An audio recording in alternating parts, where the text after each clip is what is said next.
Right, we've got two fantastic acts for you in this section, both newer acts, both genuinely, absolutely brilliant. You're in for a treat, so I want you to all start clapping and cheering.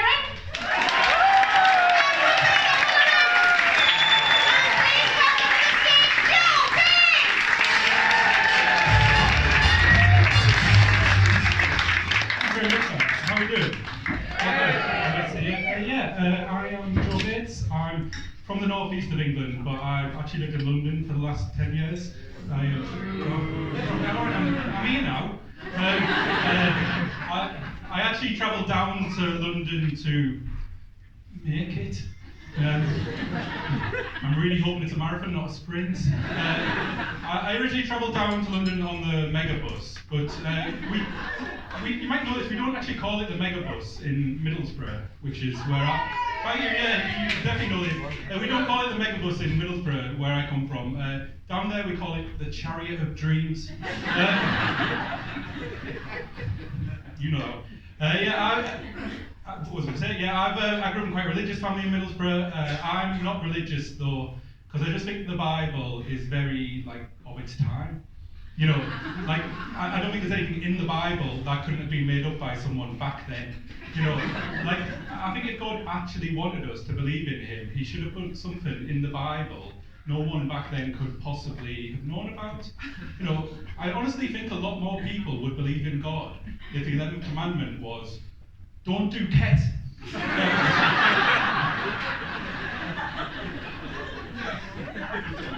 Or maybe something like, no poppers on the Sabbath. I know what you're thinking. How do you know about all those cool drugs, Joe?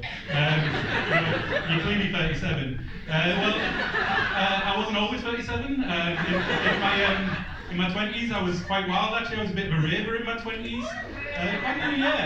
It's probably quite hard to believe it to look at me now, but I was genuinely quite wild. During my wildest phase, I honestly went to 3 all-night raves.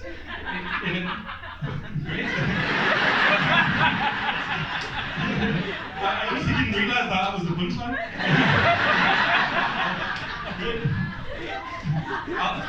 It's not going to be as good now, but I'll do it. I went to 3 all-night raves in a single, sort of 5-year period. I don't do drugs anymore, but we're quite hypocritical in this country about drugs, aren't we? We're they've got quite strict drug laws compared to a lot of countries, but all the politicians are on them. I don't know if anyone remembers the 2019 Tory leadership race, which Boris Johnson won. Basically, that became a contest to see who's done the most drugs. I don't know if people remember, because Jeremy Hunt came out and said, well, I've done weed. Boris Johnson responded to that by saying, well, I've done coke. Michael Gove came out really strongly against that and said, well, I've done more coke. And then Rory Stewart came out and said, well, I've done heroin. He sort of he took it too far. That's why he doesn't do politics anymore. He just does a podcast. I'm quite political. I actually spent the last election canvassing for the Labour Party. Thank you. Knocking on doors, giving out leaflets. I'm a really good person. And it actually got me into, so basically, I canvassed all over the country. I took a whole week off canvassing in the last election, travelled all over the country. And honestly, I think I did a great job for the Conservative Party. Everywhere I went Tory. It was 100%. But canvassing did get me into comedy. It got me into comedy because canvassing made me realise how much I enjoy saying things I'm really unsure of. People laughing in my face. I'm still quite political. My family very left wing. My nana hates Boris Johnson so much that she used to just turn the TV off whenever he appeared on screen. Unfortunately now though, her eyesight's got quite bad because she's quite old. Now she turns the TV off when any white man appears on screen. Yeah. It does mean she doesn't get to see much telly. On the plus side, it does make her seem like the most woke person in that care home. So thank you. That's a daft joke though. 'Cause like in truth, my nana is not woke at all. Like, my nana is the opposite of woke. She's dead.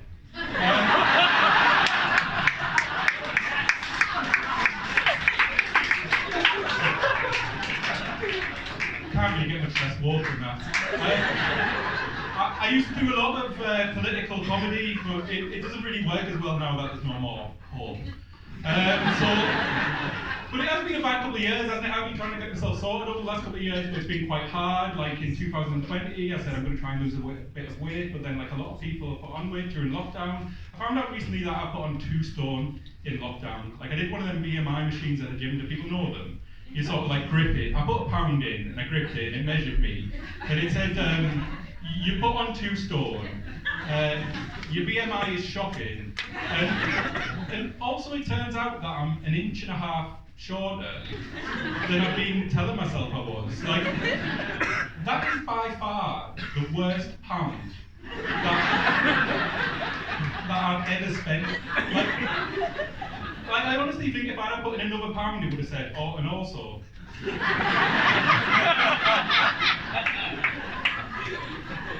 Your dad doesn't respect you.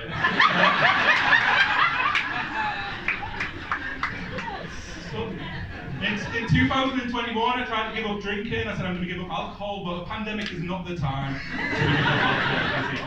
Like, I managed about 10 days, but they weren't consecutive days. So like average about 1 a month, slightly less actually. So this year I tried something different. I'm not going to give up, I didn't give up alcohol, but I did take up antidepressants. I recommend them to anyone, like I'm loving them, because like the world has seemed very bleak for a while, hasn't it? And yeah, so I basically started taking antidepressants just to sort of check, you know, if things were bleak or, you know, whether I just had a medical problem. I've been on them for quite a while now, and it's made me realise things are that bleak. But now I don't care anymore. Like, you know, I'm feeling really happy about everything. Feeling really positive about, like, the Tory party, actually. I was not going to go about the Tory party earlier, but I sort of, as I get older, I sort of see the positive side. Like, they're quite good in terms of, like, equality, you know, like in some ways. We've got like an Asian Prime Minister, we've got quite a diverse cabinet, and also in society you can see the difference that their rules, like their like sort of policy on equality is made. Like nowadays, there's so much more diversity in the homeless population. Like when I first moved down to London, there was like 1 homeless person on my street, and he wasn't very diverse. He was like white and male. Like, he was probably straight, I didn't ask. But now I walk down my street and there's loads of homeless people, and it's like a melting pot. You know, like it's so many different cultures and ethnicities. It's obviously become a lot more of an inclusive environment. So, I'm sorry, I know what you're thinking, we're not there yet. You know, we've still got work to do. But I am really encouraged that we do seem to be seeing a lot more women beggars. Like, and I think like people like Theresa May and Liz Truss can be so proud. They've helped so many women break through the glass floor. Bit too big. I'm feeling a bit more positive about being single. I was a bit depressed about being single, but then I was listening to an album on Spotify recently. Do you like Spotify? I really like Spotify. It's very cheap.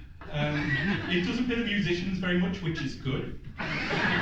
Because the best art comes from struggle. But then Spotify has this thing. I was listening to an album on Spotify, and when the album I was listening to finished, Spotify made the most beautiful mix that anyone has ever made for me. Has anyone had this, the sort of automatic mix thing? Yeah. It was like the first time in my life that I'd ever felt understood. And it made me feel better about being single, because I think in a few years' time, like marrying robots might be an option. If a robot can understand me as well as that Spotify mix did, that's going to be like a lovely marriage. You know? But I am a little bit unsure about the idea of like sex robots generally, because I think, like, in reality, most of us are only going to be able to afford like shit ones. You know, sort of like Henry the Hoover type things. Like, or maybe we'll be able to afford ones with adverts. You know, you're trying to get into it, but like it keeps on stopping and telling you to subscribe to HelloFresh. I think that's my time. You've been absolutely lovely. I've been lovely. It's fine.